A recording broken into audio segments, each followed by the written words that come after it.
देखिए, अभी recently budget आया, आप सभी जानते हैं। पॉइंट आता है कि जो बजट आता है, उस बजट में सही मायने में होता क्या है? बजट किसे कहा जाता है? बजट में सरकार क्या बताती है हमें? तो जैसे कई बार हम देखते हैं कि इनकम टैक्स के रेट्स में चेंजेस आ रहे हैं, कुछ नए रूल्स आए, कुछ पुराने रूल्स हटाए, कुछ पुराने में अमेंडमेंट कर दिया। पॉइंट आता है, क्या ये सब बजट में आता है? तो मैं टेक्निकली कहूंगा नहीं। बजट का मतलब, जैसे हम सबके लिए हमारे अपने घर का बजट होता है, ऐसे ही सरकार के लिए देश का बजट है। बस इतना ही है। हमारे लिए हमारे घर के बजट का मतलब क्या होता है कि हमें लगभग लगभग अंदाजा होता है महीना शुरू होने से पहले कि हमारी कितनी इनकम होने वाली है, कहां से होने वाली है। जॉब कर रहे हैं तो ठीक है जी, अप्रोक्स इतना अमाउंट सैलरी से आएगा। तो बजट का मतलब कि हम आने वाले समय, आने वाले महीने, ऑफ कोर्स अभी हम अपने लेवल की बात कर रहे हैं, तो आने वाले महीने में हमें कितना पैसा आना है, यानी कि हमारी सैलरी कितनी है, वो कब तक आएगी, और फिर उस पैसे को हम कहां कहां कितना कितना एस्टिमेट खर्च करें। रेंटेड है तो इतना रेंट जाएगा, बिजली पानी दूध ये वो ग्रोसरी, बच्चों की fees, saving, medical, what ever it is, हम प्लानिंग पूरी बना के रखते हैं। वे इतना पैसा आएगा और उसमें से इतना इतना यहां यहां जाए। That is all, only budget. इसके अलावा कुछ भी नहीं है। यही काम सरकार करती है। जब वो बजट प्रेजेंट करते हैं तो सरकार का यही सब प्लान वो बताते हैं कि देखो जी, आने वाले फाइनेंशियल ईयर में, अब जैसे बजट हमारा कब प्रेजेंट हुआ, 1 February को। पॉइंट आता है सबसे पहले तो कि क्या ये समय फिक्स है? मैं कहूंगा जी हाँ। आज से करीब 4-5 साल पहले बजट फरवरी के आखिरी दिन आता था, last working day of February. सरकार ने देखा अपकमिंग फाइनेंशियल ईयर के लिए हम बजट प्रेजेंट करते हैं, आखिरी दिन फरवरी के बजट हम प्रेजेंट कर रहे हैं, बीच में सिर्फ 1 महीने का टाइम है उसको पूरी तरह से अमल में लाने का, नोटिफाई करने का, जो भी हम नए चेंजेस ला रहे हैं उन सबको लोगों तक कम्युनिकेट करने का, सिस्टम में बदलाव करने का। जो लगता है कि समय सफिशिएंट नहीं है, खासकर कंट्री लेवल पर। तो सरकार ने कहा चलो थोड़ा सा और तरीके से काम करते हैं। तो उन्होंने कहा कि हम बजट लास्ट की जगह 1 February को प्रेजेंट करें। तकरीबन अब 2 महीने का समय है। तो क्या है कि चीजों को बेहतर प्लान किया जा सकता है। जितनी भी चीजें प्रपोज की गई हैं, प्लान की गई हैं, उन्हें कैसे एग्जीक्यूट करना है। तो अब जो हमारा बजट प्रेजेंट होता है वो first working day of February को प्रेजेंट होता है, जैसे कि आया इस बार। अब मान लीजिए किसी किसी मंथ, मतलब किसी बार किसी ईयर में फरवरी का जो फर्स्ट डे है, क्योंकि वर्किंग की बात कर रहे हैं, अब मान लो 1 February को संडे आ गया, तो कब होगा? 2 February, क्योंकि वर्किंग डे तो 2 February है। तो इसीलिए फर्स्ट डे ऑफ फरवरी नहीं, first working day of February को बजट। तो चलिए जी, थोड़ा सा अब हम इस चीज को समझते हैं कि जब हमारा फरवरी में बजट आया, तो ये जो फिलहाल फरवरी 2023, तो जो हमारा फाइनेंशियल ईयर बेसिकली चल रहा है वो तो है 22-23, जो कंप्लीट हो जाएगा। और जो बजट आया है वो किस फाइनेंशियल ईयर के लिए आया है? ऑफ कोर्स आने वाले फाइनेंशियल ईयर के लिए, जो 1 अप्रैल 2023 से शुरू होगा, जिसे आप फाइनेंशियल ईयर 2023-24 कहेंगे, जो कंप्लीट होगा 31 मार्च 2024। अब देखिए, समझिए, सरकार ने फरवरी में बता दिया कि हमें कितना इनफ्लो और कहां कहां से आना, और कितना आउटफ्लो कहां कहां जाए। वो अपने सारे प्लान, सारे प्रोजेक्ट्स बताते हैं, चाहे वो रेगुलर हो, चाहे वो प्रोजेक्ट सिर्फ अभी प्लान है। अब रेगुलर का मतलब ऐसे मान लीजिए सरकार के बहुत सारे खर्चे हैं जो होने ही होने, अपने एम्प्लॉयज की सैलरी, कुछ ऐसे प्रोजेक्ट्स जिन पे रेगुलर बेसिस पर काम चल रहा है, तो कुछ ऐसे होते हैं जिन्हें सरकार नए तरीके से प्लान करती है कि भाई हम ये नया बनाएंगे जो अभी तक नहीं था, तो जो नया बनाएंगे उस पर पैसा तो लगेगा ना। तो बताते हैं कि जी इस नए काम पर जो हमारा प्लान है इसमें हम इतना पैसा खर्च करेंगे, एस्टिमेट। तो हम बजट में, यानी कि वो detail more than hundreds of pages हो सकते हैं, आप आराम से सरकार की साइट से जाके डाउनलोड कर सकते हैं। वो एक एक प्रॉपर डिटेल सोर्स बताते हैं कि जो हमें टोटल पैसा आना है उसमें कितना पैसा कहां से आएगा। आप जानते हैं सरकार का मेन सोर्स टैक्सेस है, इनकम टैक्स है, जीएसटी, जो भी ओवरऑल टैक्सेस है, उनके कुछ इनकम जो गवर्नमेंट कंपनीज हैं उनसे भी आ जाती है थोड़ी बहुत, but major source only tax है।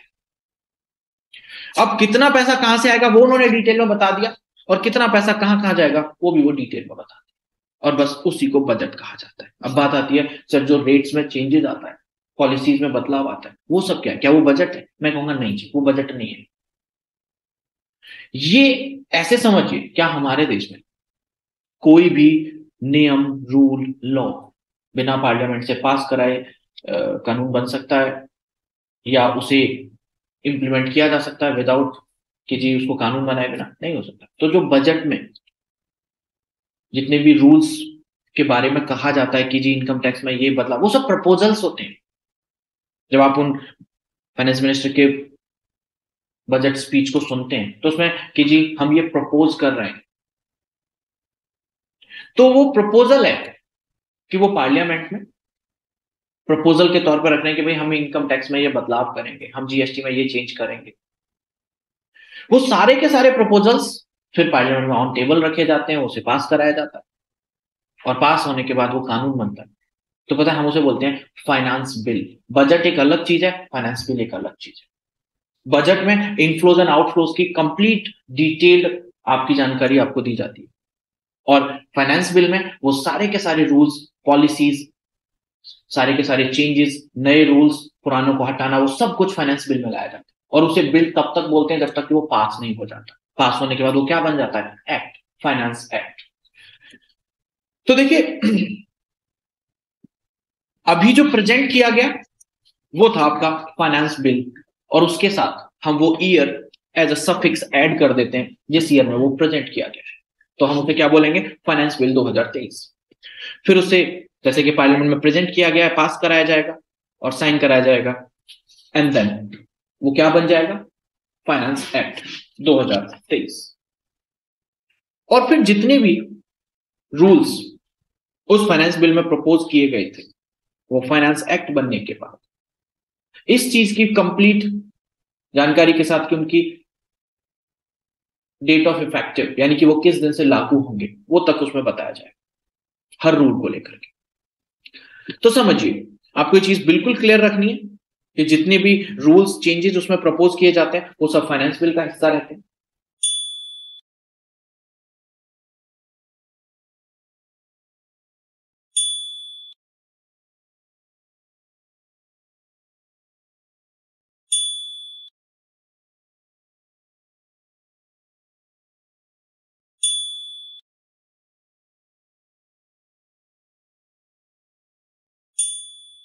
जिन्हें बजट वाले दिन प्रेजेंट किया जाता है, प्रपोज किया जाता है, फिर उन्हें पास कराया जाता है, एंड देयर आफ्टर वो लॉ बनते हैं और उसे फाइनेंस एक्ट कहा जाता है हर साल। यानी कि अगर आप ऐसे देखें तो क्या सर हमारा फाइनेंस एक्ट हर साल आता है? जी हाँ, बस उसके डिफरेंशिएट के लिए उसके पीछे ईयर जुड़ जाता है। पिछली 2022 में जो आया था वो फाइनेंस एक्ट 2022 था, आगे जो आएगा वो फाइनेंस एक्ट 2024 होगा। चलिए जी, ये तो था हमारे बजट को लेकर के अंडरस्टैंडिंग। अब हम अपने मुद्दे की ओर चलते हैं। हमारा मुद्दा है कि सरकार ने जो बजट, जो अपने इनफ्लोज आउटफ्लोज हमें बताए, अब सोच के देखिए। अब मैं इनकम टैक्स की बात करूंगा स्पेसिफिकली। हमने जो अभी तक इनकम टैक्स के बारे में समझा, सीखा, उसमें यह था कि इनकम टैक्स एनुअल एनुअल लगता है, एनुअल जाएगा। तो सोच के देखिए, जिस फाइनेंशियल ईयर की सरकार ने बात की, मान लीजिए वो फाइनेंशियल ईयर शुरू हो गया 1 अप्रैल 2023, कब तक? 31 मार्च 2024 फाइनेंशियल ईयर चल रहा है, अज्यूम कर लीजिए। एक बात बताइए, जो इनकम टैक्स का पैसा है, अगर वो एनुअल सिस्टम है, तो क्या साल कंप्लीट होने से पहले, 31 मार्च 2024 से पहले, इनकम टैक्स के नाम से सरकार के पास पैसा आ पाएगा क्या? अगर सपोज आप ही वो सैलरीड पर्सन है, आप ही बिजनेस एंटिटी, आप अपने आप से सोचिए। अब थोड़ा सा और आगे सोचिए, मान लीजिए आज साल का आखिरी दिन है 31 मार्च 2024। क्या आप साल के आखिरी दिन 31 मार्च 2024 को पूरे साल में आपने कितना कमाया, जो भी आपकी ओवरऑल इनकम रही है, और उस पर कितना टैक्स बनता है, ये सब कुछ कैलकुलेट करके क्या आप साल के आखिरी दिन सरकार को एग्जैक्ट एक्यूरेट दे देंगे? दे सकते हैं? फिजिबिलिटी सोचिए। तो पॉसिबल नहीं है। अगर आप सैलरीड भी हैं तो भी आप जानते हैं बहुत सारी कंपनीज महीने के आखिरी दिन दे देती हैं, तो बहुत सारी कंपनीज महीने के बाद अगले महीने में देती हैं, 2 तारीख, 5 तारीख, 7 तारीख, जो भी है। तो सोचिए अगर आपकी सैलरी अभी 31 मार्च तक आई ही नहीं है, मार्च महीने की, जो अप्रैल में आएगी। अब एक और चीज, क्या वो अप्रैल में जो मार्च की सैलरी आ रही है, आप उसे मानेंगे किस महीने की, किस साल की इनकम? मार्च महीने की सैलरी अप्रैल में मिलती है, तो मार्च की इनकम, या जिस महीने मिल रही है अप्रैल, अप्रैल की इनकम। तो जिस महीने कमाई उस महीने की इनकम मार्च की इनकम मानी जाए। अब सोच के देखिए, अगर 31 मार्च को आपको पता ही नहीं है कितनी सैलरी आनी है, कहने को तो कोई ये भी बोल सकता है सर पता है एक भी दिन छुट्टी नहीं की, हर महीने जितनी आती है उतनी आएगी। अरे सर आप ही की तो ऐसा हो सकता है, और क्या पता आपको लग रहा है कि सब कुछ सही है, क्या पता कोई डिडक्शन होके मिले, क्या पता सब कुछ बहुत अच्छा रहा, आपको कुछ इंसेंटिव, कुछ बोनस के नाम से मिल जाए। दैट मीन जब तक आपको एक्चुअली रिसीव नहीं हो जाती तब तक आपके लिए ये कहना मुश्किल है कि आपको मिलेगा। अब सोचो कि अगर हम 31 मार्च को अपने उस एस्टिमेशन के बेसिस पर कि हमारे हर महीने कितनी सैलरी है और हमने एक भी छुट्टी नहीं की, उस हिसाब से मान के सरकार को टैक्स दे दें, रिटर्न फाइल कर दें, और बाद में पता चले कुछ ऊपर नीचे हो गया, फिर बाद में अरे सर कुछ कम हो गया, लाओ जी कुछ पैसे लौटा दो सर, हमने ज्यादा बता दी अपनी इनकम, या ज्यादा आ गई तो कुछ और, दैट मीन्स कि आपको उसके बाद भी काम करना पड़ेगा। तो बेहतर है सोच के देखिए 31 मार्च को अगर हम बात कर रहे हैं एक्चुअल और एक्यूरेट की, तो वो तो पॉसिबल ही नहीं। बिजनेस के हिसाब से सोचिए, एक बिजनेस, छोटे बिजनेस बड़े बिजनेस हर तरह के हैं, बहुत सारे ऐसे बिजनेस हैं जिनकी इनकम राउंड द क्लॉक हो रही है, 24 आवर, यानी कि 31 मार्च को रात के 11:59 तक इनकम हो रही है। अब इंतजार कर रहे हैं कि जैसे वो टाइम स्टॉप हो हम टोटल करें कितनी इनकम हुई, टैक्स निकालें कितना टैक्स बना और उसको पे करें। अगले 1 सेकेंड 12, 1 अप्रैल शुरू कर पाएंगे क्या आप इतने से कम समय? मेरे ख्याल से अगर नोटिस किया जाए तो मुझे बोलने में उससे ज्यादा समय लग गया होगा। सो दैट मीन्स कि ये चीज कंक्लूड हो रही है कि जी साल के आखिरी दिन अगर हम पूरे साल के हिसाब की बात करें एक्चुअल की, that is actually not possible. तो चलिए इसके लिए सरकार ने, इनकम टैक्स डिपार्टमेंट ने हमें प्रॉपर समय दिया, क्योंकि वो भी जानते हैं जो चीज एक्चुअली है ही नहीं पॉसिबल तो उसको लेकर के फोर्स थोड़ी कर सकते। उन्होंने कहा कोई बात नहीं है, आप अपना काम धंधा बिजनेस नौकरी जो भी कर रहे हैं करते रहिए, साल का आखिरी दिन है कोई बात नहीं है। साल खत्म होने के बाद अब जो नया साल शुरू हो रहा है वो एक तरह से नया फाइनेंशियल ईयर है, लेकिन वो फाइनेंशियल ईयर बिल्कुल नया है, लेकिन हम अभी बात कर रहे हैं उस ईयर की जिस ईयर में हमने इनकम कमाई लेकिन अभी उसका टैक्स का हिसाब नहीं कर पाए। सपोज 23-24 फाइनेंशियल ईयर कंप्लीट हो गया तो सरकार ने कहा कोई बात नहीं है, हम आपको उसके बाद समय दे रहे हैं, आपको जितना भी समय चाहिए आपकी इनकम की जानकारी जुटाने के लिए, डेटा कलेक्ट करने के लिए, उसकी कैलकुलेशन करने के लिए वो आपको प्रॉपर मिलेगा, और आप अपनी वो सारी जानकारी जुटा के कैलकुलेशंस करके जो टैक्स बनता है उसे जमा कराएं और अपना हिसाब दे दें। बताइए सारा काम आप कब कर रहे होंगे? उसके अगले साल ना। दैट मीन्स वो कौन सा ईयर होगा? 2024-25। यानी कि हम 2024-25 में अपने बीते साल 2023-24 की इनकम की कंपटीशन, उसकी टैक्स असेसमेंट और उसकी पेमेंट और उसकी रिटर्न फाइलिंग यानी कि हिसाब देने का काम कर रहे हैं। तो क्या हम 24-25 को टैक्स कंपटीशन ईयर, जिसको मैं रिप्लेस करूंगा एक सिनोनिम के साथ, असेसमेंट ईयर कॉल कर सकते हैं? सो 24-25 2024-25 हमारे लिए असेसमेंट ईयर है for the previous financial year 23-24। Yes और नो? यस। ध्यान रखेंगे हमारे लिए हमारी हर साल दो रोल प्ले करती है, एक तो एज अ फाइनेंशियल ईयर जो हम कमा रहे हैं, और एक जो बीत गया साल उसके लिए हम इनकम टैक्स कंपटीशन असेसमेंट्स करते हैं और जो टैक्स बनता है उसे चुकाते हैं सरकार को और रिटर्न फाइल करते हैं, जिसे एक सिंपली लेमन लैंग्वेज में कहा जाए तो सरकार को हिसाब देते हैं कि जितना कमाया इतना टैक्स, ये लो हमारा आपका हिसाब बराबर। तो जो 2024-25 है वो हमारे लिए असेसमेंट ईयर होगी for the year financial year 2023-24। Clear है?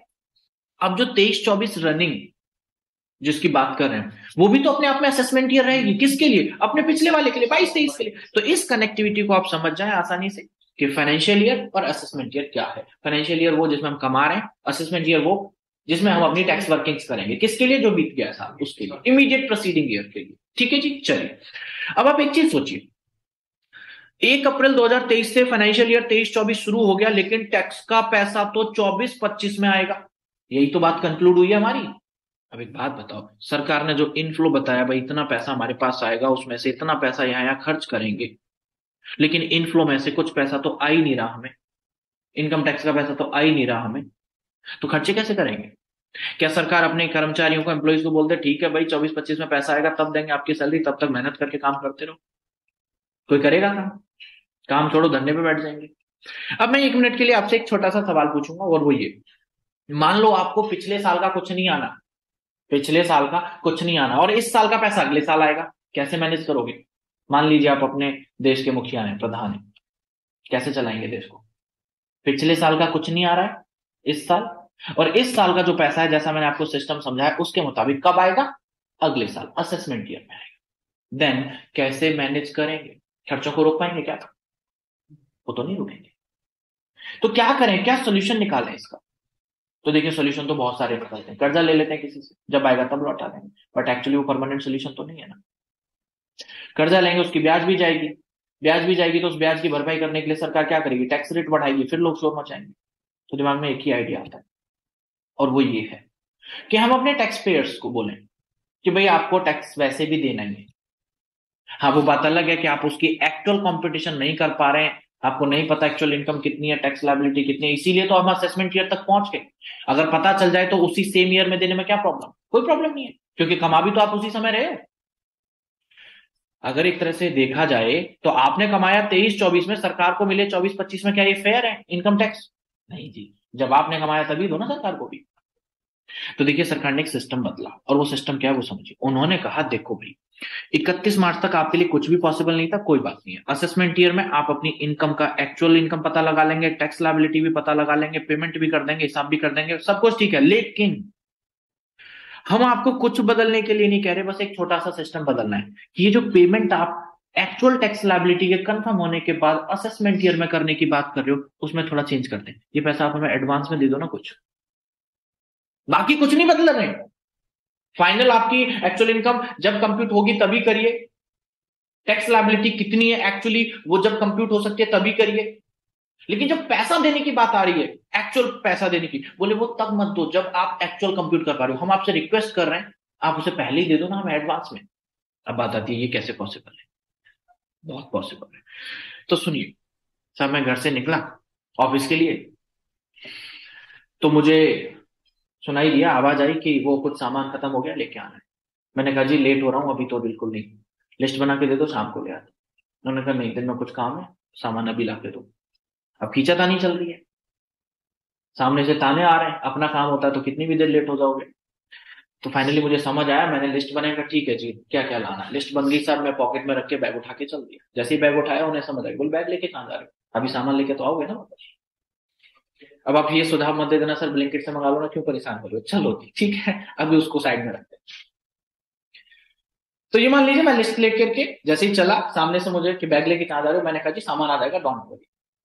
सर मुझे धमकी मिली, नहीं आया सामान फिर देखना। ठीक है। अब मैं घर से बाहर निकला, थोड़ा सा आगे निकल के कॉर्नर पे एक अंकल की दुकान जहां से यूजुअली सामान जाता है, मैं वहां रुका, अंकल को लिस्ट दी, अंकल से कहा ये सामान ध्यान से पहुंचा दे। अंकल ने कहा ठीक है। और मैंने कहा अंकल को कि मैं शाम को लौटूंगा, हिसाब कर दूंगा। तो चलिए जी, मैं लिस्ट देख करके अंकल को बोल के चला आया। शाम को जब मैं वापस पहुंचा, अंकल से पूछा अंकल सामान पहुंच गया? उन्होंने कहा हाँ। मैंने थैंक यू बोला, उनका जो बिल था जितना था मैंने पे किया, मैं घर चला गया। ये हमारा केस 1। केस 2 सुनिए, सेम वही, सामान लाना है, स्लिप बन गई, मैं घर से निकल गया, अंकल को स्लिप दे दी, आगे बढ़ गया। लेकिन याद आया मुझे कि पिछली बार एक बार अंकल ने सामान भिजवाया नहीं था, शाम को पता चला था छोटू नहीं था। अगर ऐसा इस बार हो गया तो बस करली मन की वाला डायलॉग आएगा। तो मैंने क्या किया, वापस आकर के वॉलेट से कुछ पैसे निकाले और अंकल को दिए, अंकल ये अभी के लिए कुछ एडवांस के तौर पर पैसे रख लो, ध्यान से भिजवा देना, बाकी मैं शाम को लौटूंगा, हिसाब कर। चलिए, जब मैं शाम को जब पहुंचा तो मैंने अंकल से पूछ रुक करके पूछा सामान भिजवा दिया? अंकल ने कहा हाँ। मैं कहा जी थैंक यू। उन्होंने मुझे हिसाब बना के दे दिया, जितने मैंने दे रखे थे उसे एडजस्ट किए, अगर और निकलते हैं तो मैंने अंकल को दे दिए, मेरे ज्यादा चले गए उन्होंने मुझे वापस दे दिए, हिसाब हो गया। बताइए किस केस में एडवांस दिया गया, सेकंड या फर्स्ट? तो क्या इसी तरह इनकम टैक्स नहीं दिया जा सकता एडवांस? तो बस जी यही कॉन्सेप्ट इनकम टैक्स ने यूज किया। अगर आपको हमारे वीडियोस पसंद आए हैं तो वीडियो लाइक एंड शेयर जरूर करें, और आपको और किस टॉपिक पर सीखना है कमेंट करके जरूर बताएं। Thank you.